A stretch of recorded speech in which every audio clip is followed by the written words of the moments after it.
Greeting dear students. I hope the last few life processes are clear to everyone. In this module, we will discuss about the next next life process, excretion.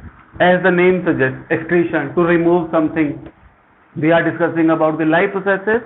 So excretion means removal of toxic waste from body of an organism. की process जिसमें हम क्या करते हैं, हमारी body में से जो टॉक्सिक वेस्ट प्रोडक्ट हैं which are form after the metabolic reaction. There are two types of metabolic reaction. First is catabolic, second is anabolic.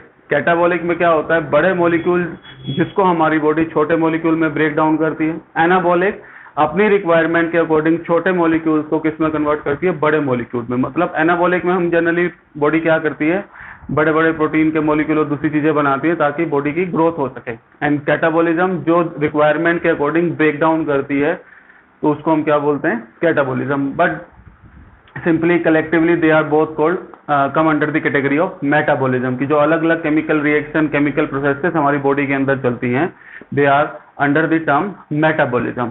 So after the metabolism, there are certain waste products which are produced by the cells. Be careful, don't confuse excretion with the egestion. Excretion में क्या होता है कि जो भी हमने खाना खाया उसका डाइजेशन हुआ, वो सिंपल सब्सटेंसेस में कन्वर्ट हुई, ब्लड ने उसको कैरी किया and transported to each and every cell. And cell will use the digested food or the absorbed food according to their requirement, कि whether they are performing the catabolism or whether they are performing the anabolism. मतलब बड़े molecule बना रहे हैं, बड़ों को छोटों में तोड़ रहे हैं. तो during these processes there are certain waste products which are formed, and to remove those waste products are called excretion. Because if the waste products start accumulating in our body, कि अगर वो बॉडी के अंदर deposit होना शुरू हो जाएंगे तो उसकी वजह से क्या हो जाएगा, जो जितने भी हमारी बॉडी के अंदर केमिकल रिएक्शन चल रही हैं, केमिकल प्रोसेसेस चल रही हैं, वो सब क्या करेंगे, धीरे धीरे काम करना बंद कर देंगे. And all of you are aware about the term called toxic, means harmful to the body. की सेल्स में जो अलग अलग काम चल रहे हैं वो सारे के सारे क्या हो जाएंगे, रुक जाएंगे. सो we will discuss about the in brief the excretion in animal and excretion in plant. So first we will start from the animals. So which method or which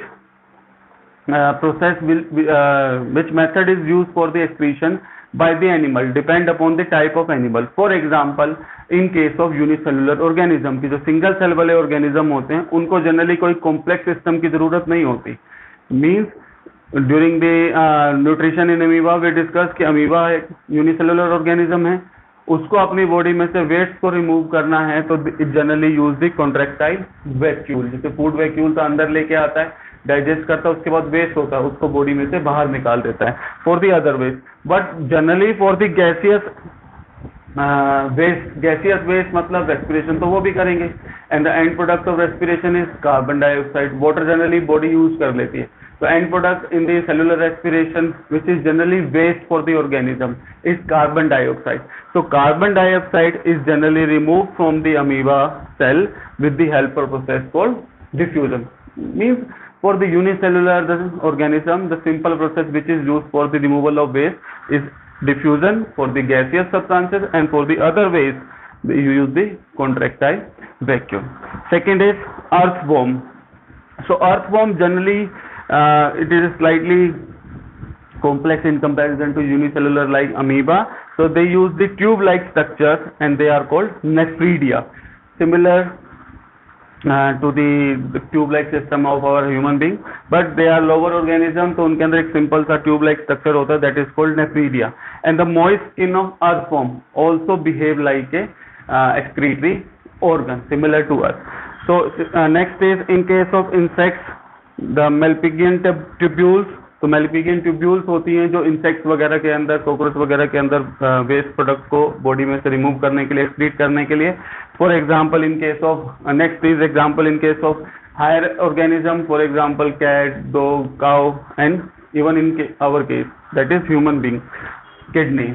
so for example in case of human being there are pair of kidneys that perform the action of filtration of blood, Why there is need for the filtration of blood? Because the blood is the carrier of waste product. Blood लेके आता है waste product को kidney के पास लेके जाता है.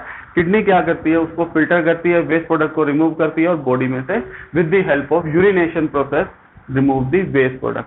तो normally तो ये कंटिन्यूसली चलता रहता है थ्रू आउट द डे, कि पूरा दिन पूरी लाइफ ड्यूरेशन में ब्लड जो है वो कंटिन्यूसली डेली फिल्टर करती रहती है. कितनी बार ब्लड किडनी में जाता है, नियर अबाउट 180-190 लीटर, मतलब इस तरह से वो जा रहा है एक दिन के अंदर. सो these are the different excretory organs or excretory process which are used by the animals. So I hope this basic concept is clear to everyone about the excretory organs in animals. Next is excretion in plants. So in case of excretion in plants, so the method that will be used by plants, there is no specific organ like kidney. They use the simplest method. For example, the gaseous waste product, for example oxygen, which is produced by during the photosynthesis process. Why I have written carbon dioxide in the waste product? Because during the day the carbon dioxide they will receive from the atmosphere. तो दिन के time पे तो वो waste नहीं है, but at the night time जब वो रेस्पिरेशन करेंगे तो carbon dioxide as a waste product बनेगा. तो उस टाइम पे वो जब वो बॉडी में से रिमूव करेंगे. Similarly water in the form of water vapor during the process of transpiration is removed. कि जो वाटर प्लांट एब्जॉर्ब करते हैं फॉर द ट्रांसपीरेशन, पानी को बिल्कुल हर एक पार्ट तक लेके जाने के लिए, तो जो हम वाटर प्लांट के लिए दे रहे हैं उसमें से मुश्किल से 1 या 2% या मैक्सिमम 3 और 4% वो यूज कर पाते हैं for the process of photosynthesis. बाकी सारा प्रोसेस पानी तो ट्रांसपीरेशन में यूज हो जाता है फॉर द ट्रांसपीरेशन पुल, क्योंकि पानी को ऊपर तक लेके आए. So the waste product, gaseous waste, oxygen, carbon dioxide and water through the stomata in their leaves and the lenticels in the stems. So lenticels are similar to the stomata. तो वो stems के अंदर present होते हैं और उस छोटे छोटे pores में से क्या होगा, these gaseous waste will be removed. Second method that generally plant use to remove their waste products, कि they generally store their waste products in the bark, leaves and even in the fruits. कि बार का आपको पता होगा कि छाल जिसको हम बोलते हैं पेड़ों की, तो उसके अंदर वो स्टोर करके रखते हैं और धीरे धीरे slowly that bark will be remove from the stem area.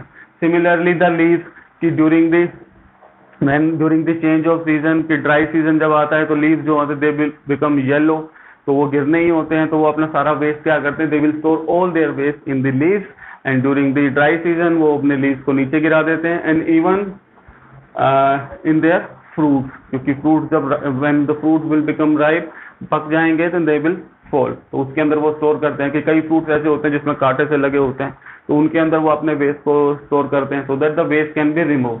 Next is few of the waste they plant remove with the help of roots कहाँ है, सोइल के अंदर रूट के अंदर सारे वेस्ट को भेज देते हैं. रूट के अंदर वेस्ट ज्यादा है, मिट्टी में कम है, तो by the process of diffusion it will be remove.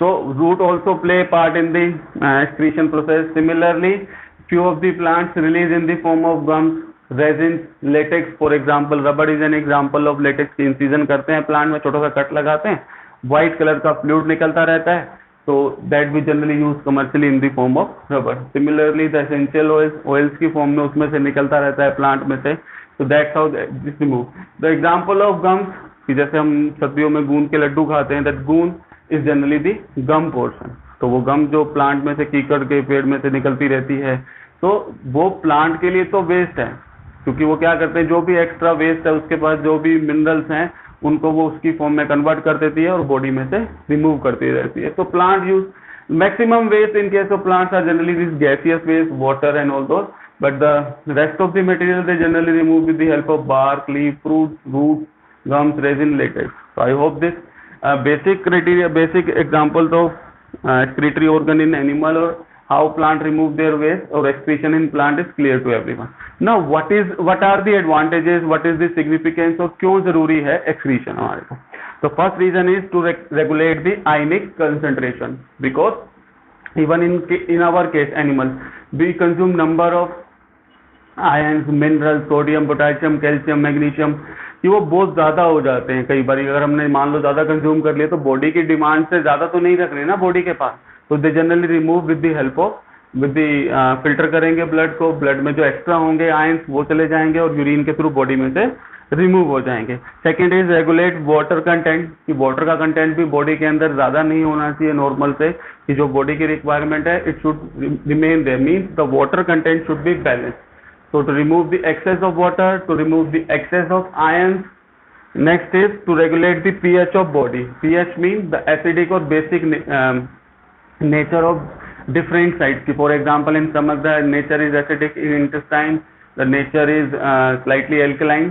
तो pH का मतलब है कितनी pH हर एक एरिया के अंदर, माउथ के अंदर अलग pH है, ब्लड की pH अलग है, तो to maintain the pH of body. pH means the acidic or basic nature. Next is to remove the metabolic waste. So there are number of ways by which animal remove their waste. For example, in case of fishes generally remove their nitrogenous waste in the form of ammonia. तो जो waste हम बात करते हैं, metabolic waste बात करते हैं, उनका मेन कंपोनेंट क्या होता है, जनरली नाइट्रोजन के कंपाउंड होते हैं. So they are generally called nitrogenous waste.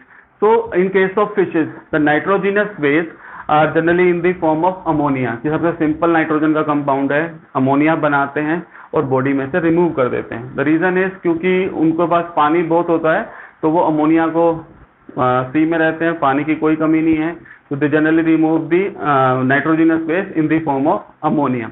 In our case और एनिमल पानी बहुत कम होता है, तो our body first convert that nitrogenous waste into the more soluble component, जो पानी के अंदर ज्यादा डिजोल्व होता है, that is in the form of urea and uric acid. तो यूरिया और यूरिक एसिड में हमारी बॉडी कन्वर्ट करती है, जनरली लीवर करता है ये. तो after converting the nitrogenous waste into the more soluble nitrogenous compound which is the urea and uric acid, and that will be dissolved in minimum amount of water, and then it will be removed along with the urine. So which type of nitrogenous waste will be removed by the animal, it will depend upon the type of animal. Aquatic animal के case में generally they release the nitrogenous waste by the in the form of ammonia, और जो terrestrial animals होते हैं they generally remove urea and uric acid, for example in case of human being. So I hope this basic introduction of excretion is clear to everyone, the organs in animal and how excretion in plant takes place, and what are the advantages of excretion. In case of, if you still have any query, you can ask in the comment section. So thank you students.